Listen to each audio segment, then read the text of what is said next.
어쩜 이렇게 시간이 안 가는지 정말 버스 안에서 going 이불 속에서 going은 언제나 너에게 going.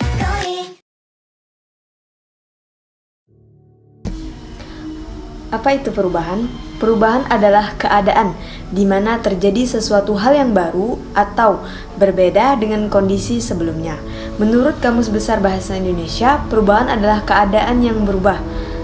Perubahan tidak hanya keadaan saja, tapi bisa berupa pola pikir, perilaku, dan sistem suatu organisasi atau masyarakat. Jenis perubahan ada dua, yaitu perubahan terencana dan perubahan tidak terencana. Perubahan terencana adalah perubahan yang direncanakan dan diarahkan untuk mencapai tujuan tertentu. Perubahan terencana memerlukan keterampilan pemimpin dalam pemecahan masalah, pengambilan keputusan, hubungan interpersonal, dan kemampuan komunikasi. Contoh dari perubahan terencana adalah perubahan dalam produk atau jasa, perubahan ukuran dan struktur organisasi, dan introduksi teknologi baru. Dua, perubahan tidak terencana adalah perubahan yang terjadi secara tidak disengaja dan tidak direncanakan. Perubahan tidak terencana terjadi secara tidak disengaja karena adanya kekuatan yang sifatnya eksternal di luar kontrol dari organisasi. Contohnya adalah perubahan dalam lingkungan, perubahan dalam kebudayaan, dan perubahan dalam teknologi. Tipologi perubahan. Tipologi perubahan adalah pengelompokan berdasarkan karakteristik tertentu.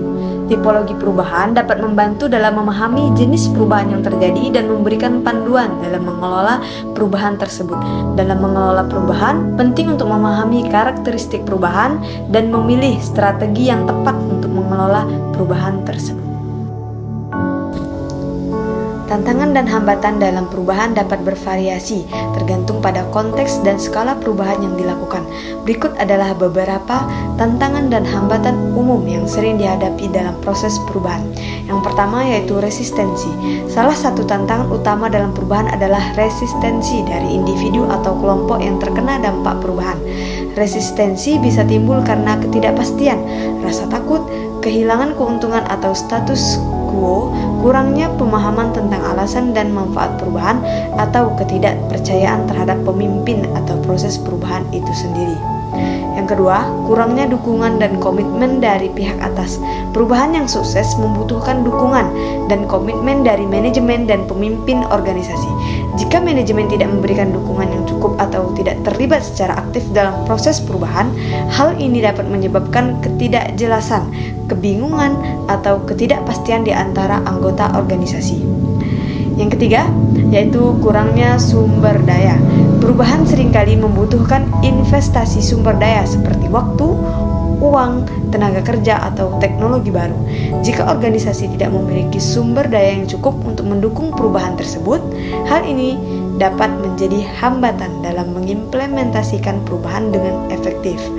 Yang keempat yaitu ketidakmampuan mengelola ketidakpastian. Perubahan seringkali melibatkan tingkat ketidakpastian yang tinggi. Organisasi perlu mampu mengelola ketidakpastian ini dengan mengembangkan strategi yang fleksibel, beradaptasi dengan perubahan yang tidak terduga, dan mengatasi tantangan yang muncul selama proses perubahan. Yang kelima yaitu konflik dan ketidaksepakatan. Perubahan dapat menyebabkan konflik di antara anggota organisasi yang memiliki pandangan atau kepentingan yang berbeda. Ketidaksepakatan atau konflik ini dapat menghambat kemajuan perubahan dan mempengaruhi hubungan kerja di dalam organisasi. Yang keenam yaitu kurangnya komunikasi yang efektif. Komunikasi yang jelas, terbuka, dan terus-menerus sangat penting dalam proses perubahan. Kurangnya komunikasi yang efektif dapat menyebabkan ketidakpahaman, rumor, atau kesalahpahaman di antara anggota organisasi yang pada akhirnya dapat menghambat kemajuan perubahan. Yang ketujuh yaitu kurangnya keterampilan atau pengetahuan. Implementasi perubahan seringkali membutuhkan keterampilan atau pengetahuan baru. Jika anggota organisasi tidak memiliki keterampilan atau pengetahuan yang diperlukan, hal ini dapat menjadi hambatan dalam mengadopsi dan mengimplementasikan perubahan tersebut. Menghadapi tantangan dan hambatan ini penting bagi organisasi untuk memiliki strategi yang baik dalam mengelola perubahan. Hal ini melibatkan komunikasi yang efektif, pelibatan semua pihak yang terkait, dukungan manajemen yang kuat, pemecahan konflik yang konstruktif, dan pengelolaan perubahan secara bertahap dan terencana.